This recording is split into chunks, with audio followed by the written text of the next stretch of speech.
The Bills advance to the AFC Championship game, a heart-pounding 27-25 victory over the beleaguered Baltimore football team in the divisional round on a cold Sunday night. The Bills hung on as a wide open Mark Andrews.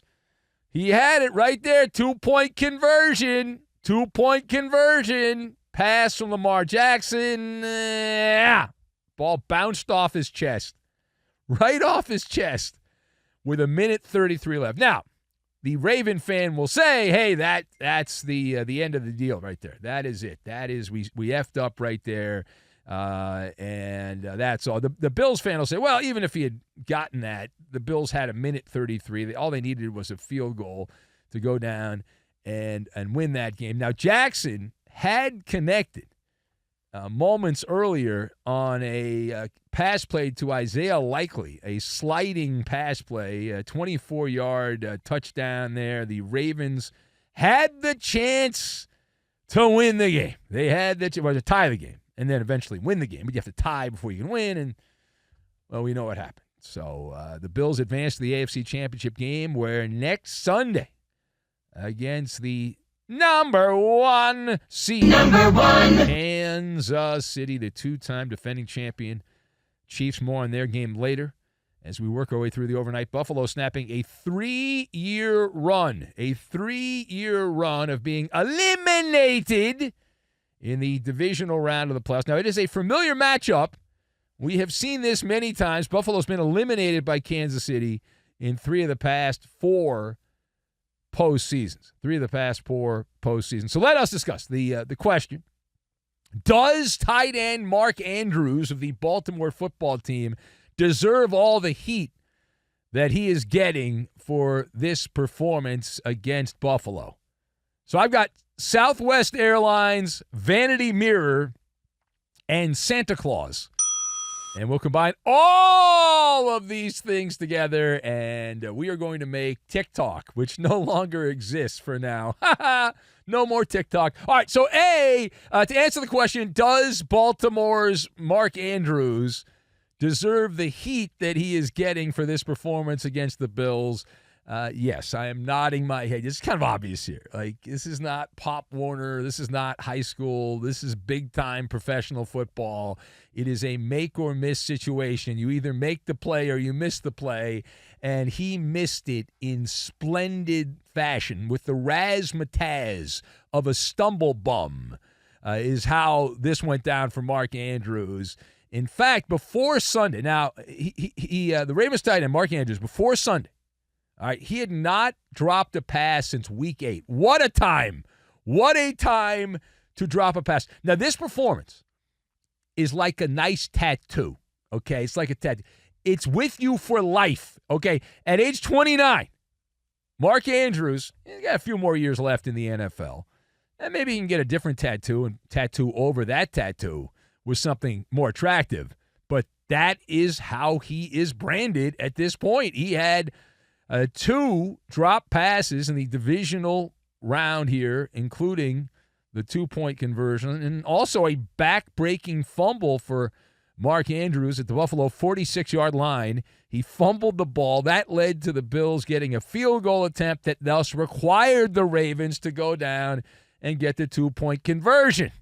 You see how this is all connected. Mark Andrews, who has been the safety blanket for Lamar Jackson for many, many years. And you look at this, and Andrews, on this one, it was at Southwest Airlines. He was like a co-pilot at Southwest Airlines. He had one of those want-to-get-away situations going on. He really wanted to get away. But seriously, you talk about coming up small on the big stage with everyone watching, right? Everyone's paying attention, and whoop! Not good. Here's the head coach of the Baltimore football team, John Harbaugh, explaining that his tight end, well, of course, he's not going to say his tight end sucked. He's going to have to spin it. Let's hear what he spun it with. Let's take a There's nobody that has more heart and cares more and fights more than Mark, because we wouldn't be here without Mark Andrews. You know, that's what you say to him. So, you know, it's like anything else. I mean, destiny is a decision that you make, and it's a decision is how you handle what comes in your life. Now, Mark will handle it fantastic, like he always does, because he's a high character person. He's a tough person. and he's a good person. So proud of him, just like I'm proud of all the guys. Yeah, you would actually be playing in the AFC Championship game without Lamar Jackson. You are where you are because of Lamar Jackson. That is correct. Nothing wrong. Yes, high character guy.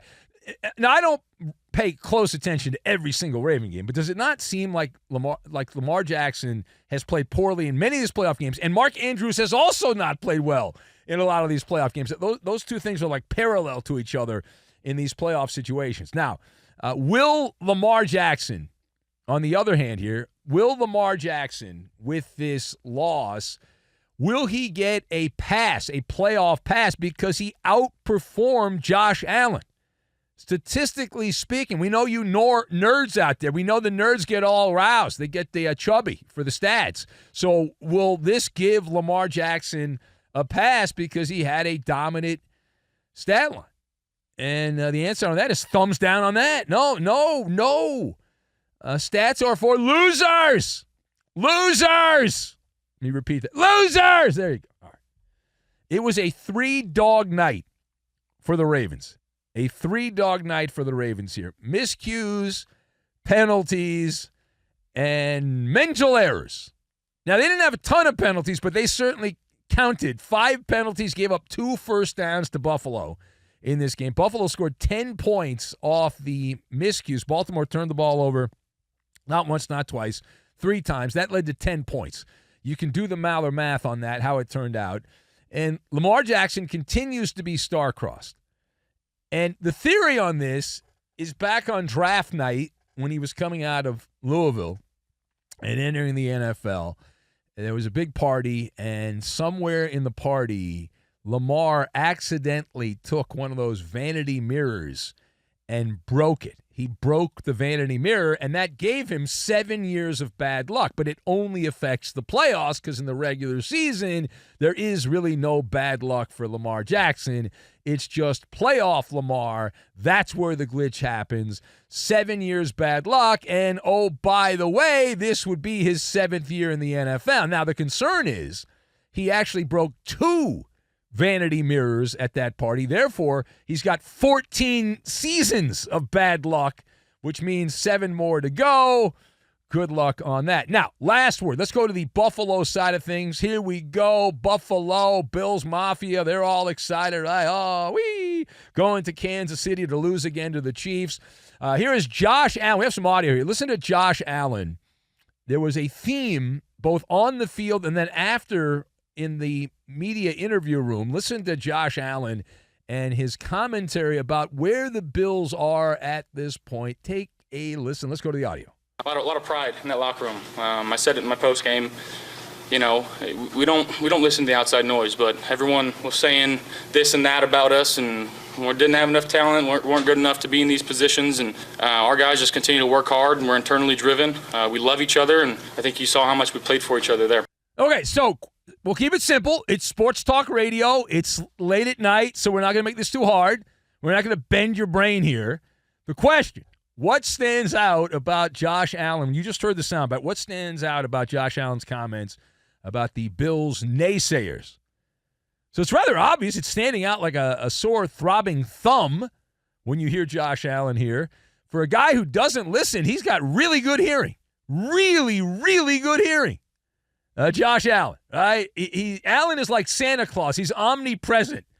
We don't pay attention to the critics, but we know, hear, and see everything, just like Santa Claus. They know every bad thing said about him. And this is a reminder of a long-standing position. I had an epiphany several years back, and I've shared it with you as a friend of mine that listened to this show on a regular basis. It is confirmation. Now, what is it confirmation of? I will explain to you. That the critic, it's not the man in the arena that matters, it's the critic that matters. They like to talk about the man in the arena, and that's what matters. No, the critic, the person up top looking down and pointing and saying, ha, ha, that's the person that matters. These athletes are mentally weak. They need critics like yours truly to criticize them. Otherwise, I don't think any of these a-holes would show up. How pathetic does Josh Allen sound? Seriously. Well, we don't hear the critics, but I know every single thing they said about me. What a loser. Just admit it. You listen to sports radio. You read the internet.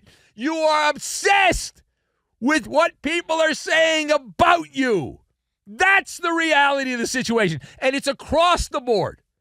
Across the board. Every professional athlete says, we don't pay attention to what's out there. Yes, you do. All of you do.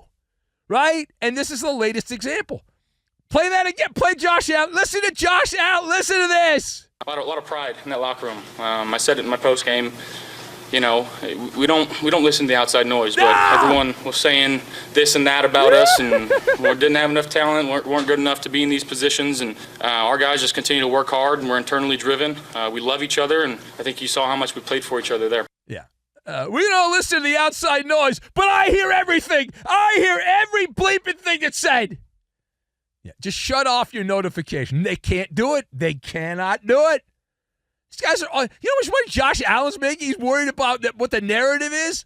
They're all wired the same way. They're all wired the same way. Every one of them.